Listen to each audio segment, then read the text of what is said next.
Sore, salam sejahtera untuk kita semua. Kita selalu diberkati oleh Tuhan dan mengucap syukur untuk sore hari ini yang sangat indah. Kita semua dalam keadaan sehat, sudah memperingati hari kemerdekaan RI kemarin dan juga masih suasana kemerdekaan ya. Mari kita sama-sama beribadah family ministry pada sore hari ini. Sebelum kita masuk dalam puji-pujian, kita satukan hati untuk berdoa yang akan dipimpin oleh hambanya. Mungkin Ibu Lydia Juma boleh bawa kita doa pembuka sebelum kita masuk dalam pujian.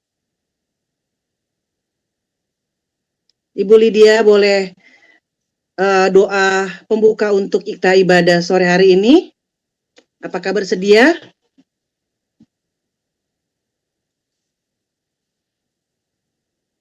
Tidak ada di tempat ya?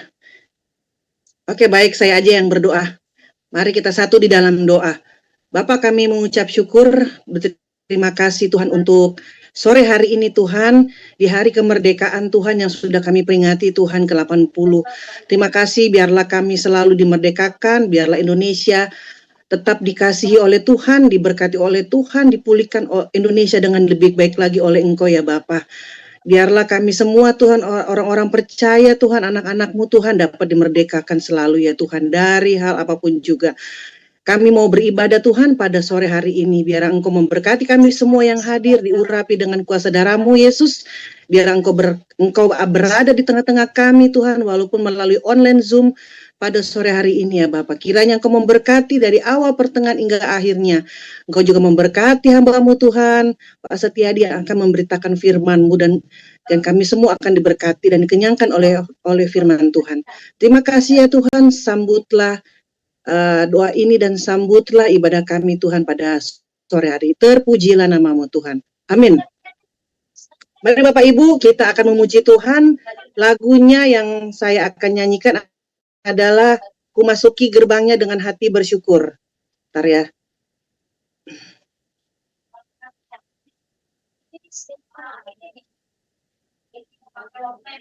Bapak Ibu yang sudah tahu lagunya, mari kita sama-sama memuji Tuhan.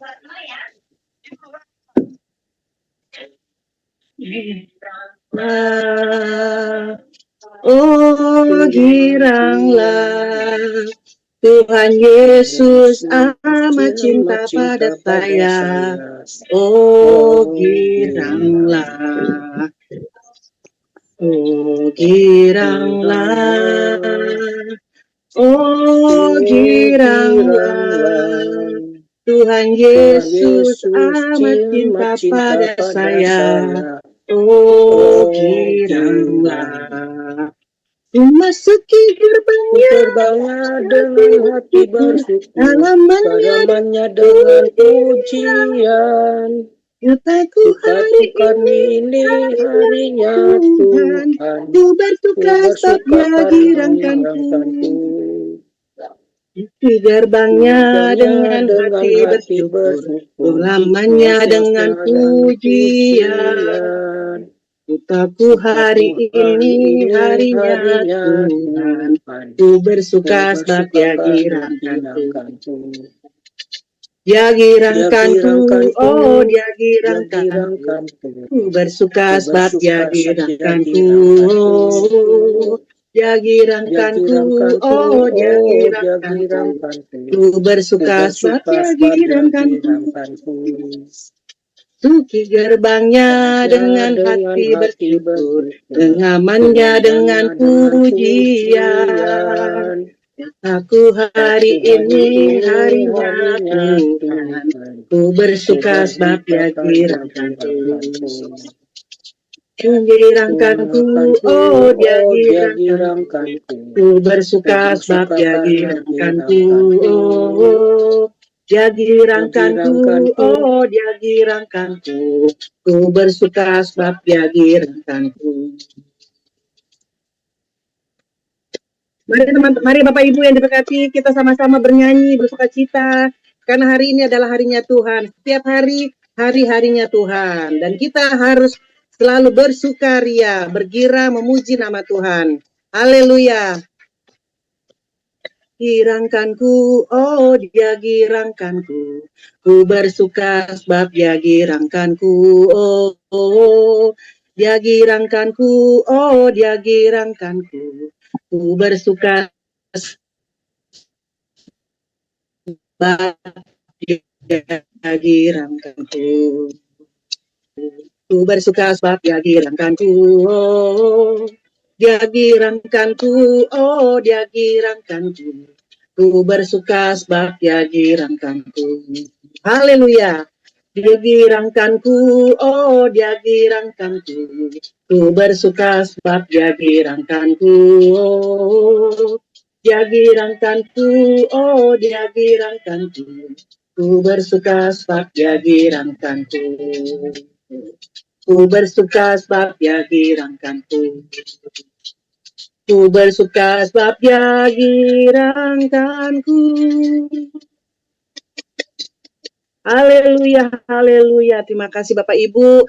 Kita harus tetap selalu semangat dan bersuka cita karena hari ini adalah harinya Tuhan. Setiap hari adalah harinya Tuhan. Tentunya kita harus memuji dan penuh dengan sukacita dan bergirang. Itulah yang kita harus lakukan setiap saat supaya roh kita tetap menyala-nyala. Kemerdekaan RI kita tetap harus memperjuangkan hidup kita supaya kita tetap dibebaskan oleh dosa. Haleluya. Mari kita akan sambung firman Tuhan. Satu lagu saya akan menyanyikan lagi. Bentar ya Bapak Ibu. Kasih yang mempersatukan. Hari ini adalah kurasa bahagia.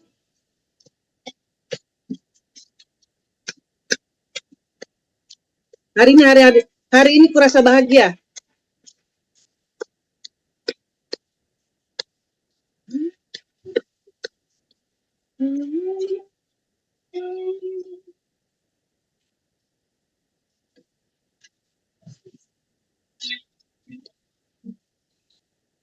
Hari ini ku rasa bahagia berkumpul bersama saudara seiman.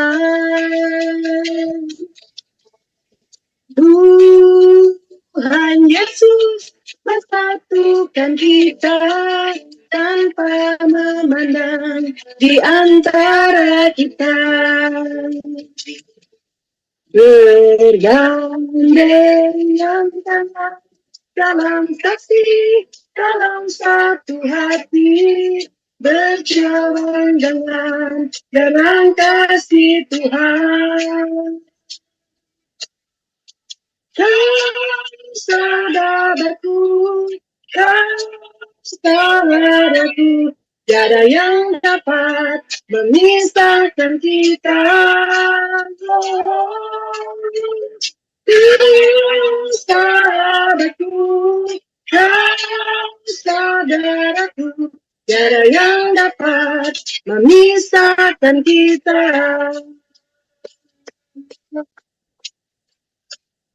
Haleluya, kita semua adalah saudara di dalam Tuhan. Mari kita memuji Tuhan. Tuhan tidak pernah membedakan kita. Hari ini ku rasa bahagia berkumpul bersama saudara seiman. Haleluya. Tuhan Yesus bersatukan kita tanpa memandang di antara kita. Bergandengan tangan dalam kasih, dalam satu hati, berjalan dalam terang kasih Tuhan. Haleluya. Saudaraku, saudaraku, tiada yang dapat memisahkan kita. Saudaraku, saudaraku, tiada yang dapat memisahkan kita.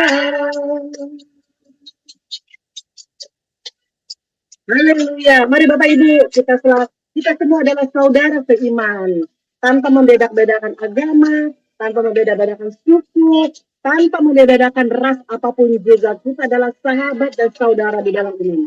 Sahabatku, kau saudaraku, tiada yang dapat memisahkan kita. Sahabatku, saudaraku, tiada yang dapat memisahkan kita. Haleluya. Tiada yang dapat memisahkan kita. Haleluya. Ya, terima kasih Bapak Ibu yang diberkati oleh Tuhan. Kita semua adalah sahabat di dalam Kristus, saudara seiman tanpa memandang apapun juga. Saya persilakan hambanya untuk menyampaikan firman Tuhan. Tuhan Yesus memberkati. Haleluya.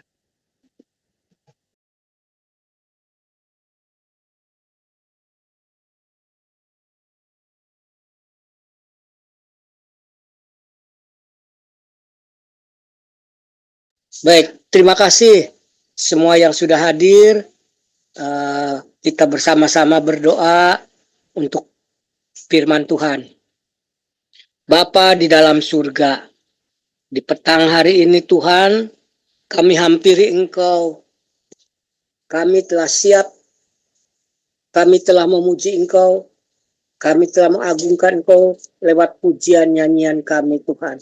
Dan tiba saatnya kami untuk mendengarkan renungan firman Tuhan yang akan menjadi bekal di dalam kehidupan rohani kami mulai hari ini Tuhan dan seterusnya dan seterusnya. Tuhan, biarlah Engkau urapi hamba yang akan menyampaikan renungan firman Tuhan dan urapi semua kami yang mendengarkan sehingga kami beroleh berkat yang datangnya daripada-Mu Tuhan. Terima kasih Bapa dalam surga, ungkapkanlah kebenaran firman Tuhan ini kepada kami semua sehingga kami beroleh hati yang bijaksana untuk kita mengerti akan firman Tuhan. Terima kasih Tuhan, di dalam nama Tuhan Yesus Kristus. Haleluya, amin. Saudaraku sekalian, firman Tuhan saya berikan tema. Gandeng-gandeng ngomongnya. Saya beri judul, habis gelap terbitlah terang. Kita maklum dari judul ini bahwa ini adalah satu khotbah, satu renungan firman Tuhan yang mempunyai akhir hidup bahagia. Habis gelap terbitlah terang. Tetapi saudaraku sekalian, itulah orang yang dianugerahi hidup yang berakhir dengan terang, hidup dengan berbahagia. Tetapi ada juga orang yang hidupnya sampai mati tidak berbahagia, tidak berkelimpahan dalam soal materi. Contoh, dalam perumpamaan Lazarus dengan orang kaya. Lazarus itu digambarkan sebagai orang yang miskin sampai meninggalnya. Dan juga Yusuf, orang tua Yesus, dia hanya tukang kayu. Sampai meninggalnya pun dia tidak jadi konglomerat, tetapi dia tetap jadi tukang kayu. Nah, saudaraku sekalian, mari kita akan membaca di dalam kitab Rut pasalnya yang ke-19 sampai yang ke-21, demikian bunyinya. Dan berjalanlah, ini cerita tentang Rut dan Naomi. Jadi tentang kisah Rut dan Naomi. Nah, di sini di Rut pasal 1 ayat 19 sampai 21 berbunyi demikian. Dan berjalanlah keduanya sampai mereka tiba di Bethlehem. Ketika mereka masuk ke Bethlehem, gemparlah seluruh kota itu karena mereka dan perempuan-perempuan berkata, Naomi kah itu? Nah, jadi di sini ketika Naomi dan Rut sampai di kota Bethlehem, ternyata penduduk perempuan-perempuan itu masih mengenali Naomi tetapi samar-samar. Mungkin Naomi dalam tampilannya itu berbeda. tampilannya mungkin kurus, lusuh, tidak ada bahagia di raut wajahnya, sehingga mereka ragu, ini kan Naomi. Nah, kemudian Naomi menyahut, tetapi Naomi berkata kepada mereka, janganlah sebut aku Naomi, sebab katakanlah aku Mara, sebab yang Maha Kuasa telah melakukan banyak yang pahit kepadaku. Nah, itulah Naomi tidak mau disebut sebagai Naomi, karena Naomi itu artinya manis. Tapi Naomi, panggil saja aku Mara, aku si pahit, karena yang Maha Kuasa telah memberikan banyak-banyak kehidupan yang pahit kepadaku. Dengan tangan yang penuh aku pergi, tetapi dengan tangan yang kosong Tuhan memulangkan aku. Mengapakah kamu menyebut aku Naomi? Karena Tuhan telah naik saksi menentang aku, dan yang Maha Kuasa telah mendatangkan malapetaka kepadaku. Nah, itulah saudaraku sekalian. Naomi, mereka tidak merasa layak untuk disebut Naomi, karena Naomi berarti manis, hidupnya manis, segalanya manis, tetapi dia lebih suka sekarang disebut Mara, si pahit, karena hidupnya pahit. Nah, sesungguhnya apa yang terjadi sih, saudaraku, sehingga Naomi bicara bahwa Tuhan telah memberikan malapetaka kepadanya. Kita akan membaca di ayat yang pertama sampai ayat yang kelima, kemudian nanti disambung sampai ayat ke-6. Pada zaman hakim memerintah ada kelaparan di tanah Israel. Lalu pergilah seorang dari Betlehem Yehuda beserta istrinya dan kedua anaknya laki-laki ke daerah Moab untuk menetap di sana sebagai orang asing. Jadi saudaraku sekalian, ini keluarga yang pergi dari Yehuda beserta istrinya pergi ke Moab untuk menetap di sana sebagai orang asing. Nama orang itu ialah Elimelek, nama istrinya Naomi, dan kedua anaknya Mahlon dan Kilion. Semuanya orang-orang Efrata dari Betlehem Yehuda, dan telah sampai ke Moab, diamlah mereka di sana.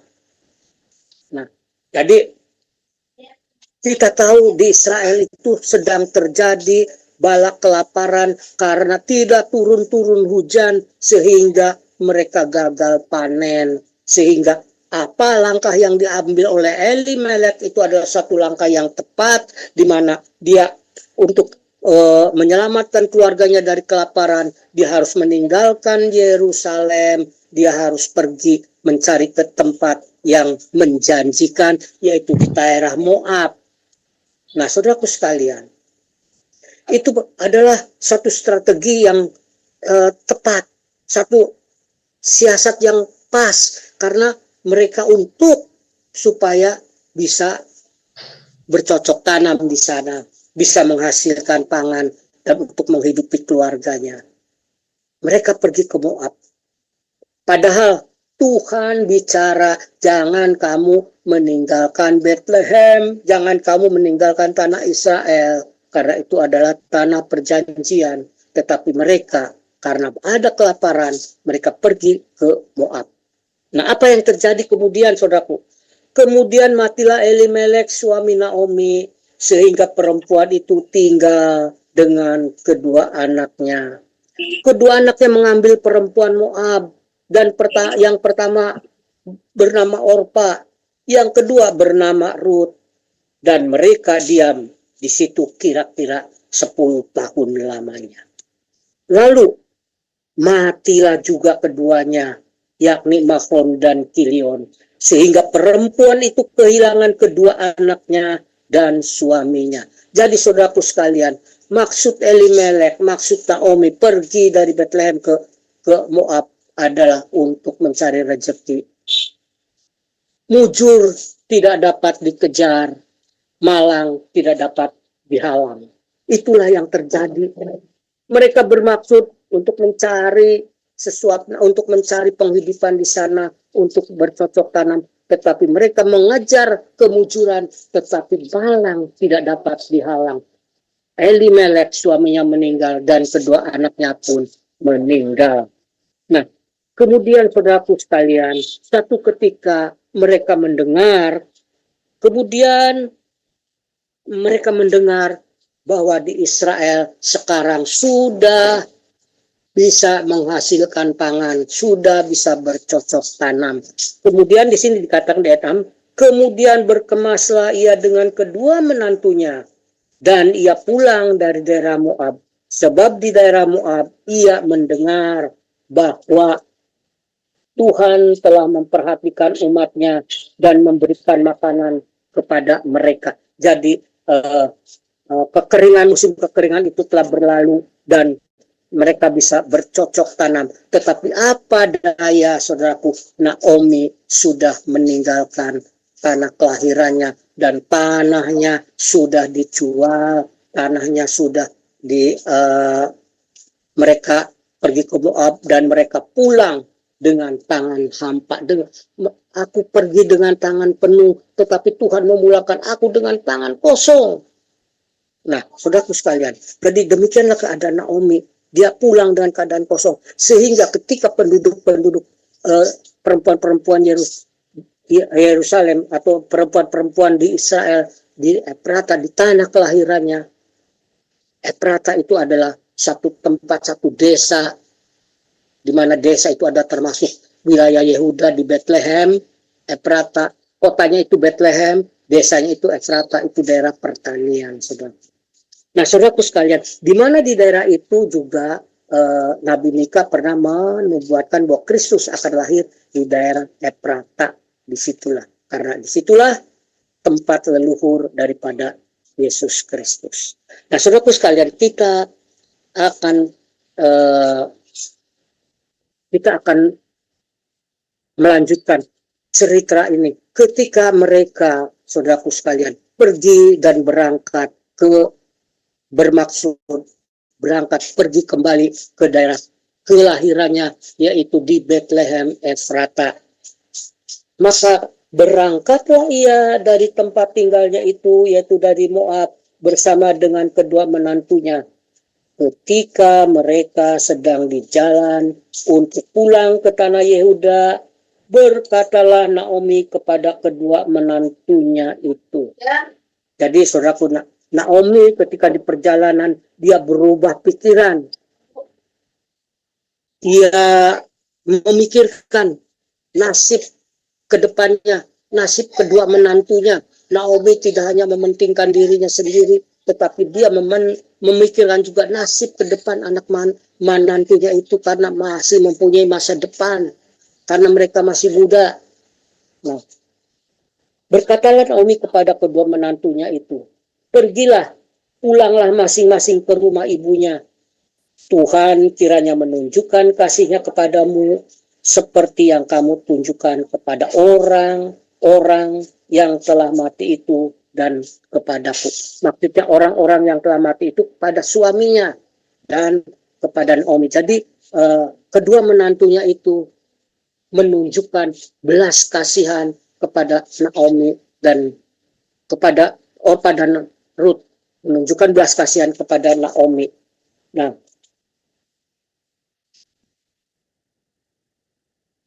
kemudian Naomi melanjutkan ucapannya, dan dia berdoa untuk mereka berdua. Kiranya atas karunia Tuhan kamu mendapat tempat perlindungan masing-masing di rumah suaminya. Lalu diciumnyalah mereka, tetapi mereka menangis dengan suara keras dan berkata kepadanya, tidak, kami ikut dengan engkau pulang kepada bangsamu. Tetapi Naomi berkata pula, pulanglah anak-anakku, mengapakah kamu turut dengan aku? Bukankah tidak ada lagi anak laki-laki yang kulahirkan untuk dijadikan suamimu nanti? Pulanglah anak-anakku, pergilah, sebab sudah terlalu tua aku untuk bersuami. Seandainya pikirku ada harapan bagiku, dan sekalipun malam ini aku bersuami, Bahkan sekalipun aku masih melahirkan anak laki-laki, masakan kamu menanti sampai mereka dewasa? Masakan karena itu kamu harus menahan diri dan tidak bersuami? Janganlah kiranya demikian, anak-anakku. Bukankah jauh lebih pahit yang aku alami daripada kamu? Sebab tangan Tuhan teratung terhadap aku. Menangis pula lah mereka dengan suara keras.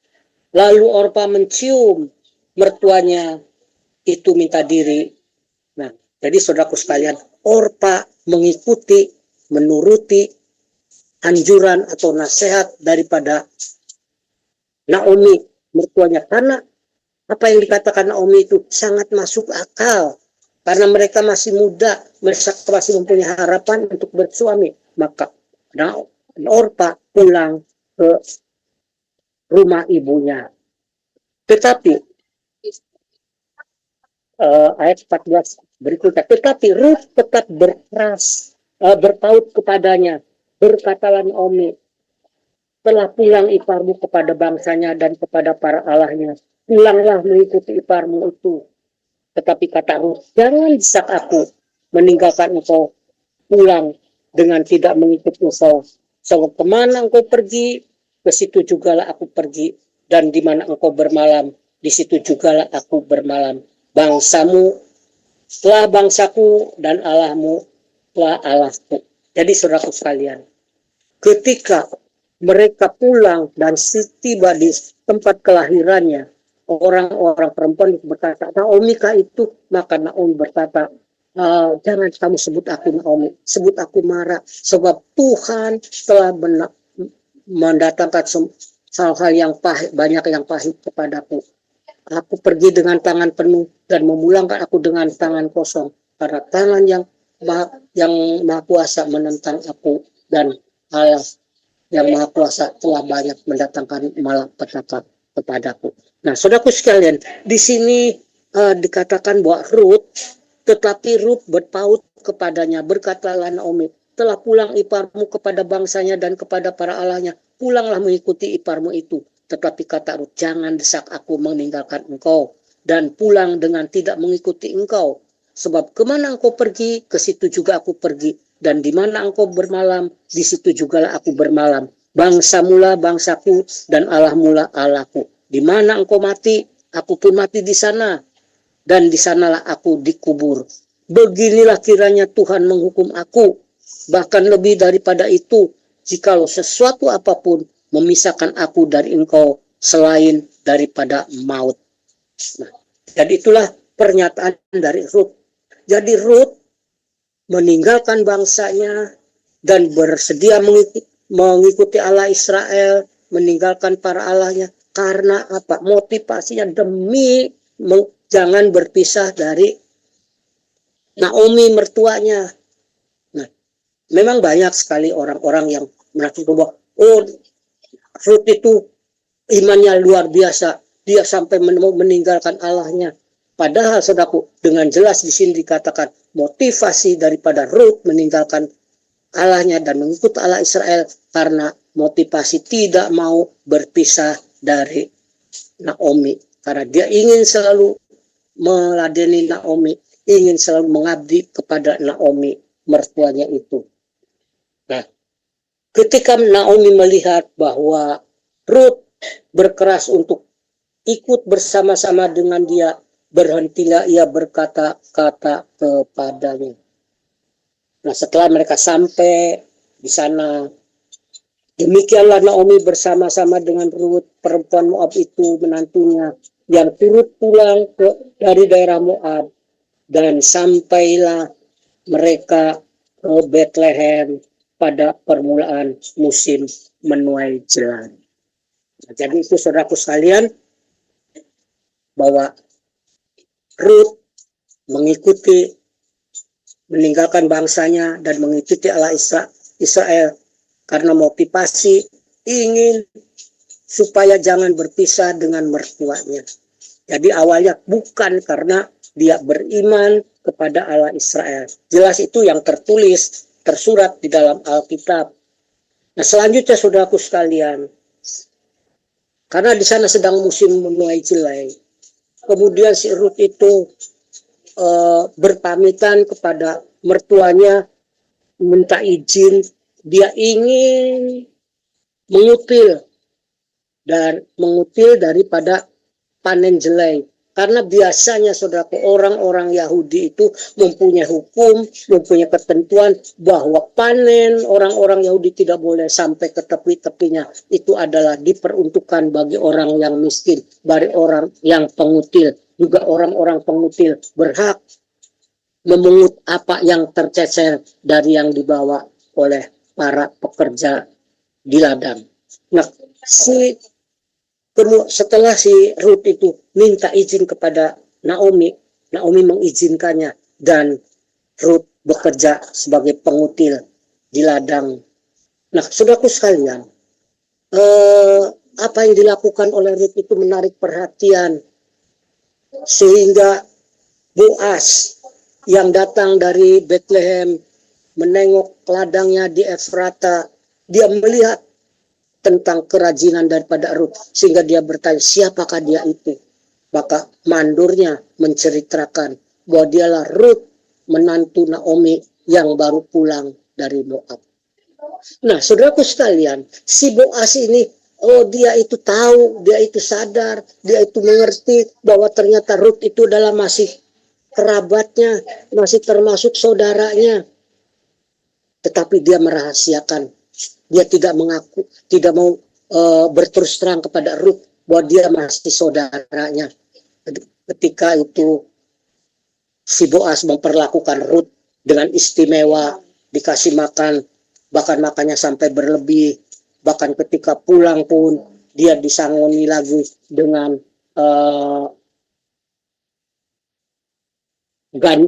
jelai yang cukup banyak, sehingga si Ruth itu pulang ke rumahnya, ke Naomi, dan diserahkannya lah hasil daripada dia mengutil yang sangat banyak itu, sehingga membuat Naomi itu terheran-heran mengapa sampai banyak itu. Bahkan si Ruth itu membawa makanan yang tidak habis ketika dia makan bersama-sama dengan para pegawai Boas. Kemudian si Naomi itu bertanya, dari mana kamu telah bekerja pada hari ini, anakku? Nah, si Ruth berkata, aku bekerja di ladang punya Boas. Nah, kemudian si Naomi itu tahu bahwa Boas itu adalah masih kerabatnya. Dia dari keluarga Elimelek. Bukan Elimelek suaminya, tetapi dari kaum Elimelek. Karena saudaraku sekalian, nama orang-orang, nama anak itu biasanya dikaitkan dengan nama kaumnya. Jadi dia dari kaum Elimelek, masih satu keturunan dari kaum Elimelek. Nah, saudaraku sekalian, jadi si Naomi itu menceritakan bahwa si Boas itu masih kerabatnya. Bahkan dia yang mempunyai kewajiban untuk menebus. Karena saudaraku, di Israel terdapat hukum bahwa apabila saudara jatuh miskin, bahwa saudaranya yang terdekat itulah yang harus menebus daripada hartanya yang sudah terjual itu. Jadi dia berhak, yang berhak adalah Boas sebagai penebus. Maka saudaraku sekalian, karena si Naomi mengetahui bahwa si Boas itu tidak mau berterus terang, bahwa tidak mau mengakui bahwa dia masih kerabatnya, si Naomi dia mempunyai siasat bagaimana caranya supaya si Boas itu mau menjadi penebusnya. Maka ketika si Boas itu selesai mengirit dan si turun Ruth untuk berbaring di sampingnya setelah dia mandi, berurap dan meminyakinya. Dan kemudian si Boas itu tidur dan Ruth tidur di sampingnya. Dan ketika tengah malam si Boas itu terbangun dan ternyata ada seorang perempuan. Maka dia bertanya, siapakah engkau? Maka Ruth jawab, aku adalah Ruth, hambamu, kembangkanlah sayapmu dan tebuslah aku. Jadi di sini Ruth meminta bahwa si Boas untuk mengawini dia dan untuk menebus dia. Karena saudaraku sekalian, itulah hukum yang berlaku di Israel, bahwa saudaranya yang miskin harus ditebus harta kekayaannya oleh seorang penebus yang masih kerabat dekatnya. Nah, saudaraku sekalian, kemudian si Boas bilang, baik, aku akan bersedia menebus engkau, tetapi sebelumnya si Boas berkata, telah nyata kepadaku bahwa engkau mengasihi yang kasih yang sekarang kau tunjukkan lebih daripada kasihmu yang semula. Jadi di situ pujian daripada Boas kepada Ruth tentang mengasihi Naomi. Jadi bahkan sekarang dia rela untuk menjadi istri dari seorang yang sudah tua. Boas memuji bahwa dia, Ruth, sangat mengasihi mertuanya, bahkan lebih daripada kasihnya yang pertama, karena dia terang rela mau memberikan dirinya untuk dinikahi dengan lelaki yang tua. Nah, saudaraku sekalian, tetapi Boas berkata, baiklah, aku akan menebus engkau, tetapi ada seorang penebus yang lebih berhak daripada aku. Sesudah dia, maka aku yang memang wajib menebus. Kemudian pada keesokan harinya datanglah si Boas di pintu gerbang, di mana pintu gerbang itu adalah tempat berkumpulnya para tua-tua dan para orang-orang yang terhormat, orang tokoh-tokoh Israel berkumpul, dan mereka di sana biasanya mengadakan segala transaksi, perjanjian ataupun apa. Maka ketika dilihat oleh Boas, orang yang dikatakan bahwa sebagai penebus yang lebih berhak itu datang, maka Boas memperhadapkan dia kepada para tua-tua itu dan untuk ditawari untuk menikahi, untuk membeli daripada ladang yang milik Elimelek, suami Naomi itu. Kemudian dia bersedia, tetapi ketika dikatakan bahwa kamu juga harus mengawini Ruth, tetapi dia tidak mau. Karena apa, saudaraku? Karena dari pernikahan daripada mereka itu, anak laki-laki yang pertama itu bukan dianggap sebagai anak daripada yang mengawini itu. Itulah hukum yang di Israel, saudaraku. Karena saudaraku sekalian, dengan maksud bahwa supaya anak itu adalah meneruskan keturunan daripada Kilion, meneruskan keturunan dari Elimelek, sehingga tanah pusakanya itu tidak terjual kepada orang lain. Nah, jadi itu tidak mau. Nah, kemudian jadi si Boas, singkat cerita si Boas lah yang menikahi si Ruth itu. Nah, saudaraku sekalian, akhirnya si Boas menikah dengan si Ruth. Nah, saudaraku sekalian,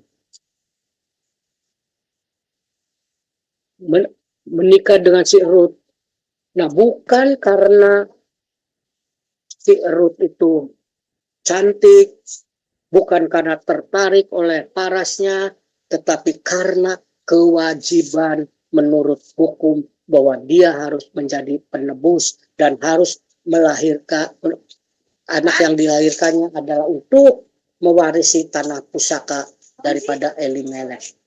Nah, saudaraku sekalian, di sini saudaraku, di dalam cerita banyak sekali hukum-hukum Yahudi yang diterapkan, saudaraku. Saudaraku sekalian, akhirnya si Naomi itu, si Ruth itu mempunyai anak, dan anak itu dianggap sebagai anak dari Naomi, anak dari Elimelek yang mewarisi tanah pusaka. Jadi perkawinan antara Boas dengan Ruth itu adalah demi meneruskan tanah pusaka, tidak beralih kepada pihak lain. Nah, saudara sekalian, jadi demikian mulianya, demikian bagus, tulusnya Boas ini dalam melaksanakan hukum-hukum Israel, hukum-hukum Yahudi, dan dia bersedia untuk memberikan keturunan kepada Elimelek saudaranya. Namun saudaraku sekalian, di dalam kenyataan, di dalam de facto bahwa anak yang dilahirkannya itu adalah anak daripada Boaz. Tapi secara tradisi, bahwa anak itu adalah milik daripada Ruth, milik daripada Naomi. Nah, saudaraku sekalian, jadi saudaraku setelah Naomi pulang ke tanah Bethlehem Efrata di tempat kelahirannya, dia dalam keadaan bangkrut, kemudian dia ada seorang penebus, maka dia itu mempunyai harapan yang baru. Di sanalah sehingga setelah dia mengalami penderitaan, mengalami kebangkrutan, maka disebutlah habis gelap terbitlah terang. Jadi ada cerca harapan untuk hidup berbahagia. Nah, betapa Naomi itu sengsaranya ketika dia berada di Moab, suaminya meninggal, anaknya meninggal, hartanya habis, dan dia harus pulang dengan membawa buntalan pakaian yang tidak begitu baru, pakaian-pakaian yang sudah bekas. Saudaraku sekalian, betapa sengsaranya ketika dia baru pulang. Nah, saudaraku sekalian, dia hidup dalam gelap, dia hidup seolah-olah tidak harapan, sehingga dia itu mengutuki dirinya, panggil saja aku Naomi, sebab Tuhan telah mendatangkan malapetaka kepadaku. Jadi di situ Naomi mengutuki dirinya. Namun saudaraku sekalian, apa yang terjadi saudaraku? Memang ada pengajaran bahwa kita harus jangan sembarangan berbicara, jangan berbicara hal-hal yang negatif.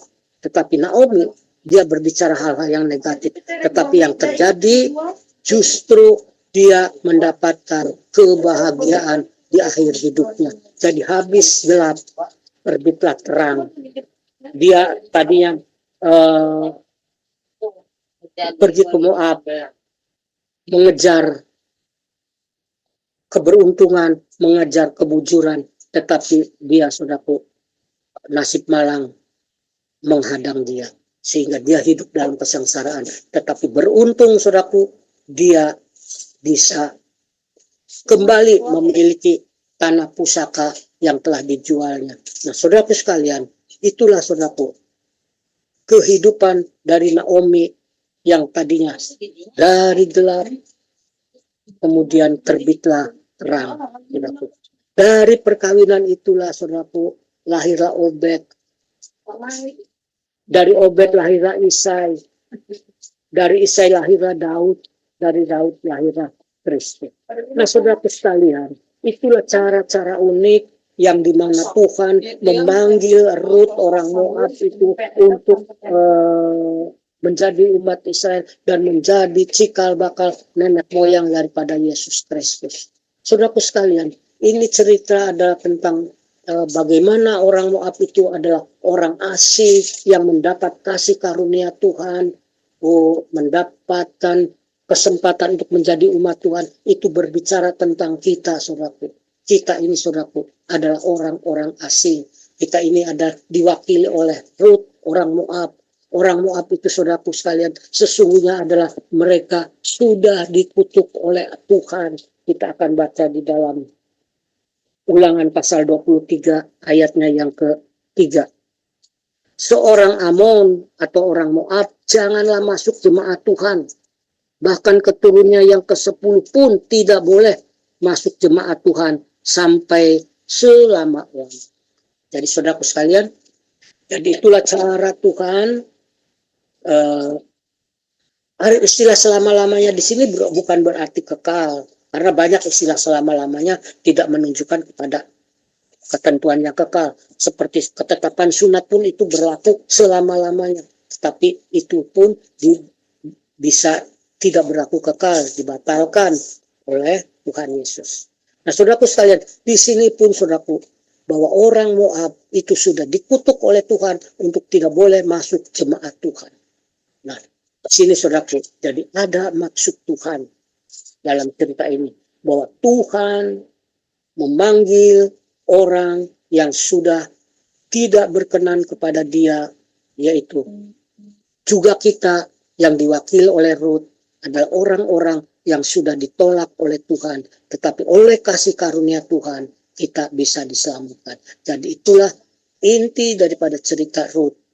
Habis gelap terbitlah terang, dan di situ juga berbicara tentang kasih karunia Tuhan yang memanggil orang-orang berdosa, termasuk kita, diwakili oleh Rut, saudaraku. Kita adalah orang yang sudah tertolak, orang yang sudah bangkrut di dalam pertanian kita, tapi Tuhan menebus kita dari kuasa kebangkrutan itu. Dan saudaraku sekalian, demikian renungan firman Tuhan. Jadi cerita tentang Rut itu ada tentang kasih karunia Tuhan kepada bangsa-bangsa lain, bahkan bangsa yang sudah dikutuk oleh Tuhan. Itu juga termasuk kita, saudara. Bangsa yang sudah tidak diperkenan Tuhan, tetapi kita mendapatkan kasih karunia Tuhan melalui Yesus Kristus. Siapa yang percaya kepadanya tidak akan binasa, melainkan beroleh hidup yang saudaraku. Demikian renungan pada sore hari ini. Mari kita berdoa. Bapa dalam surga, hamba sudah berhenti berbicara, memberikan renungan firman Tuhan. Kiranya Tuhan, firman Tuhan ini menjadi peneguh bagi kami bahwa kami sesungguhnya adalah orang-orang yang tidak berkenan kepada Tuhan, namun karena kasih karunia Tuhan, kami telah diperkenan oleh Tuhan untuk menjadi umat-Mu. Di dalam nama Tuhan Yesus Kristus, haleluya, amin.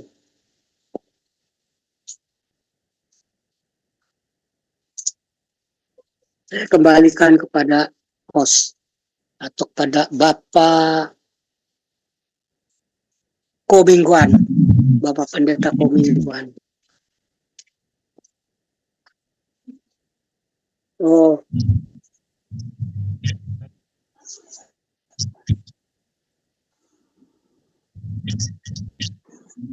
ya silakan Bu Pera Purba. Mari kita bersatu di dalam doa.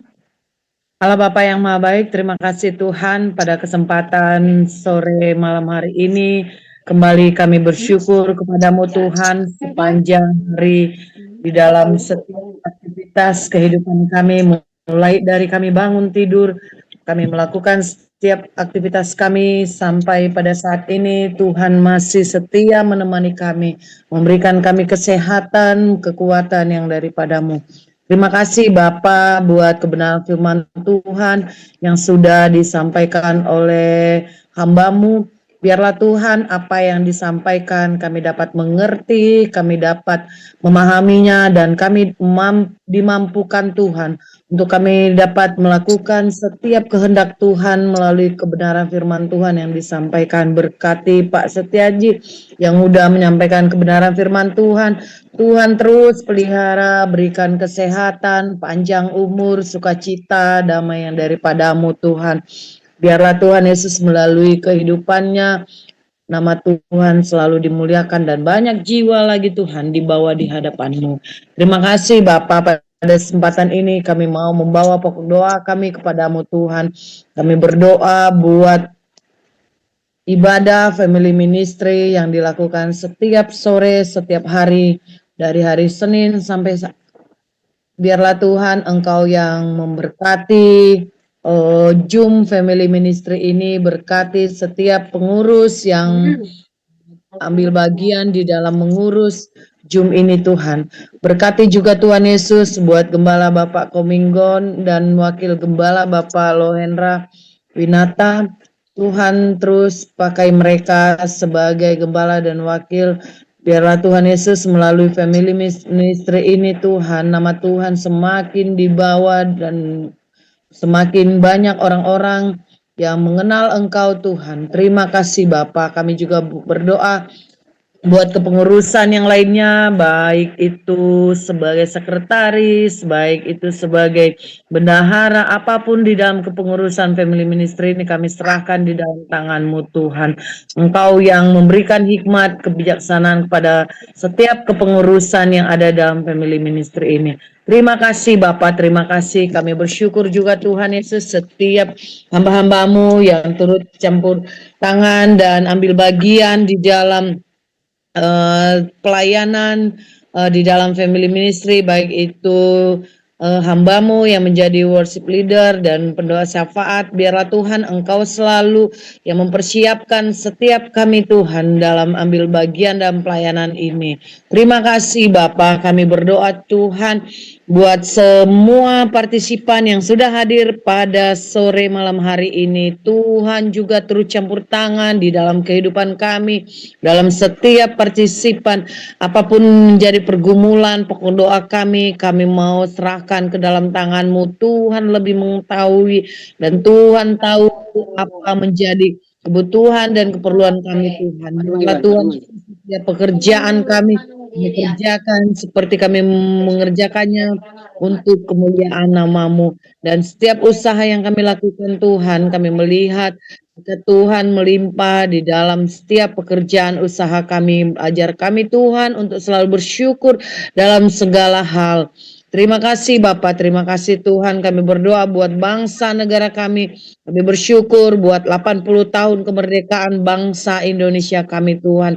Dan kami baru merayakan hari kelahiran kemerdekaan bangsa Indonesia. Biarlah Tuhan bangsa Indonesia ini menjadi bangsa yang diberkati Tuhan, bangsa yang dipakai oleh Tuhan untuk membawa jiwa-jiwa kepadamu Tuhan. Terima kasih Bapa, berkati setiap kepemimpinan bangsa negara kami mulai dari presiden, wakil presiden, pemerintahan sampai anggota dewan, MPR maupun sampai ke pelosok-pelosok kepala desa, aparat-aparat yang lainnya. Tuhan turut campur tangan, berikan mereka hikmat, berikan mereka kemampuan di dalam memimpin untuk dapat mensejahterakan bangsa kami, untuk dapat mensejahterakan setiap warga yang mereka pimpin. Terpujilah Engkau Bapa, terpujilah Engkau Tuhan. Kami berdoa buat setiap fakir miskin, gelandangan, anak-anak yang orang-orang yang memerlukan makan minum. Tuhan juga melawat mereka, Engkau menghantarkan, mengutus hamba-hambamu untuk memberkati setiap para gelandangan, fakir miskin, dan orang-orang yang memerlukan makanan, minuman. Terima kasih Bapak, terima kasih Tuhan. Setiap pokok doa kami ini kami sampaikan di dalam nama Tuhan kami Yesus Kristus. Kami percaya Tuhan akan menjawab sesuai dengan kehendak-Mu di dalam hidup kami Tuhan. Terpujilah Engkau Bapa, di dalam nama Tuhan kami Yesus Kristus kami sudah berdoa dan mengucap syukur kepadamu. Haleluya. Amin. Ya, mari kita angkat kedua tangan kita terima berkat yang datangnya dari Tuhan Yesus Kristus. Tuhan Yesus Kristus adalah kekuatan dan perisaiku, hanya kepadamu lah hatiku semua percaya. Tuhan Yesus memberkati engkau dan melindungi engkau. Tuhan Yesus menyinari engkau dengan wajahnya dan memberi engkau kasih karunia. Dan Tuhan Yesus menghadapkan wajahnya kepada kita semua yang hadir. Bapak Ibu diberinya damai sejahtera. Kiranya Tuhan Yesus memberkati kesehatan Bapak, Ibu, anak, mantu, cucu. Semua dalam perlindungan Tuhan Yesus yang sempurna. Bahkan yang sakit malam ini juga Tuhan Yesus lawat, sembuhkan secara ajaib dan sempurna.